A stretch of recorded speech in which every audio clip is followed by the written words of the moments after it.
I'm not even gonna lie, guys. Firstly, the information should have probably been released a long time ago, anyway, guys. I mean, the amount of American citizens who have believed that there were bad actors, let's say, within the organization that, for the most part, lords over us, you know, when it comes to MLK along with JFK, it's astonishing. Like this is absolutely crazy.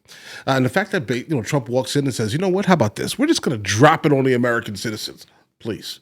And I'm sure as the days progress, we're going to get a whole lot of a whole lot more information. Is it going to most likely embarrass some of the 3-letter organizations? Most likely, guys. But I think it's definitely time for us to know the actual truths, guys, the literal truths. But all right, let's go and check it out. Released JFK files could be embarrassing to the CIA. All right, guys, let's check it out. This is a suggestion via Discord. Joining us now is the Pulitzer Prize finalist and journalist who wrote the best-selling book, Case Closed, Lee Harvey Oswald and the Assassination of JFK. If anybody knows about this assassination, it's going to be him. Gerald. Right. Thank you so much for being here. Listen, you tweeted after this announcement and this executive order, transparency at last.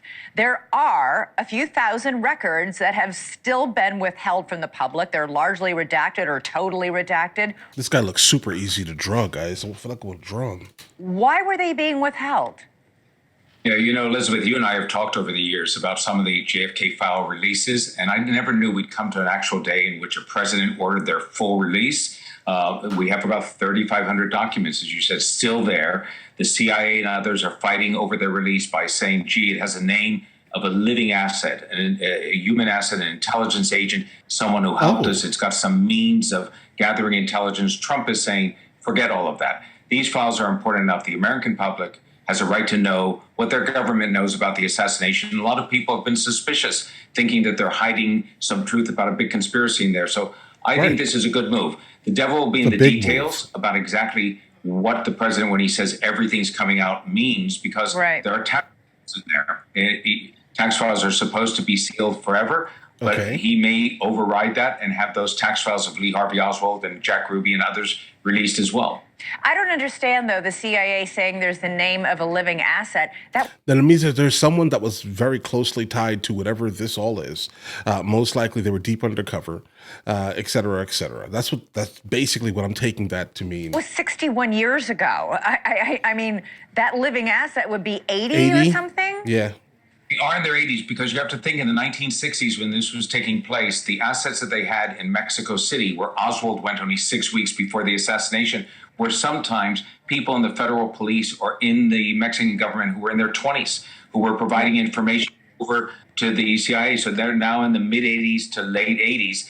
It seems as though there would be very, very few of those. And look, I've thought that the CIA has overmade its case. It was trying to protect its own bureaucratic reputation.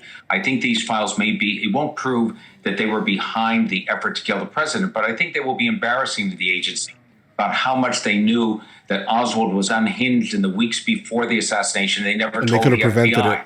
So to the extent the files show that, it will be embarrassing to the agency, and it should be, because we need to see these after all these years. Well, and guys, and that I agree fully. Like, do I think that they actually had something to do with basically offing JFK? No, I don't think so. I don't think so at all. But could they have had information that could have most likely prevented it? Yeah, that's kind of where I'm at also. So I'm glad we came up to the overall same conclusion here. And by the way, so what if it's embarrassing to the agency? And by the way, everybody at the agency probably wasn't, they were kids if alive when the assassination occurred. You say that anybody waiting for some dramatic revelation will be disappointed, but could the full release finally put to bed many of the conspiracy theories that still persist? I think they will put together. There will be no credible evidence, no smoking gun documents, so to say, that everybody will say, oh my goodness, that's it. That's what proves the conspiracy. And I think that's what people are waiting for. They're looking for what I call this X-Files moment. They think they're watching an X-Files that's going to end with this great disclosure.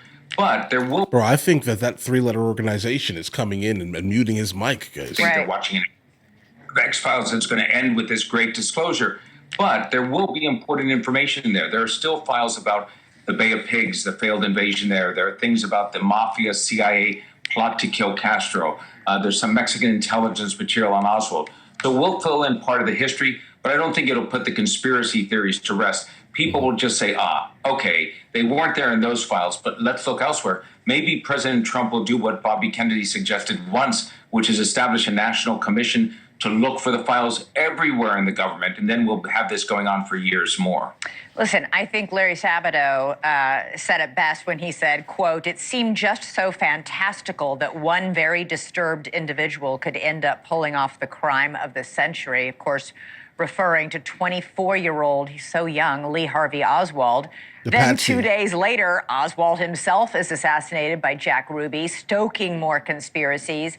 And then we have the revelation that the CIA had been tracking Oswald even as he visited the Soviet and Cuban embassies in Mexico just weeks before the assassination. There's a lot there that looks really fishy. Yeah, it's weird. I agree. And as a matter of fact, when I first approached the case and started to work on it in the early 90s, I thought it was a conspiracy. I thought that Jack Ruby's murder of Oswald was a silencing of Oswald. The mafia was somehow involved. So I looked for the evidence that would say, yes, there was a plot here. I didn't find it. I followed the evidence to eventually conclude it was Oswald alone.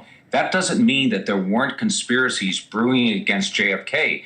You could have had the mob wanted him dead, maybe the Russians and the KGB wanted him dead. He was trying to kill Castro, so the Cubans might have wanted him dead. Right, it could All be. I concluded in the end is that Oswald got there, committed the assassination, and he wasn't working for any of the plotters. He did it on his own. Thanks so much for watching. Yeah, and I think that's the part that that most people would probably believe is the conspiracy here, because it doesn't make any sense how Oswald, Lee Harvey Oswald, could even achieve such a thing. Guys, right? But here's the thing. I definitely am glad for any type of leaks of information that the government is hiding. I don't think that if we are, in fact, citizens of the United States of America paying into taxes on a yearly basis, I don't think that the government should be hiding a single thing from us. I don't really see how that's beneficial, unless they're scared specifically of like a leak being seen by some other foreign entity that may have the ability to cause harm to us from that said information that's being leaked. But I don't think that that's the case here, guys. I think that this would absolutely immediately stop and slow the spread of any more misinformation kind of regarding JFK and his demise, guys. Right? That's my opinion here. I'm open to it. I want it. I want MLK's files also. And I definitely want anything and everything on a UAP. Send it to me now. So just bro, just send it to me. No one else. I'm good. But all right, listen, you guys all have an absolutely amazing day. Enjoy your day thoroughly. The fact that you just made it to the end of the video says a whole lot, actually. We have a couple other channels. MrLboyd Music, MrLboyd Movie Reacts, along with MrLboyd Discusses, where I just generally speak about the things that specifically matter to me. But in the meantime, I'll catch you guys later.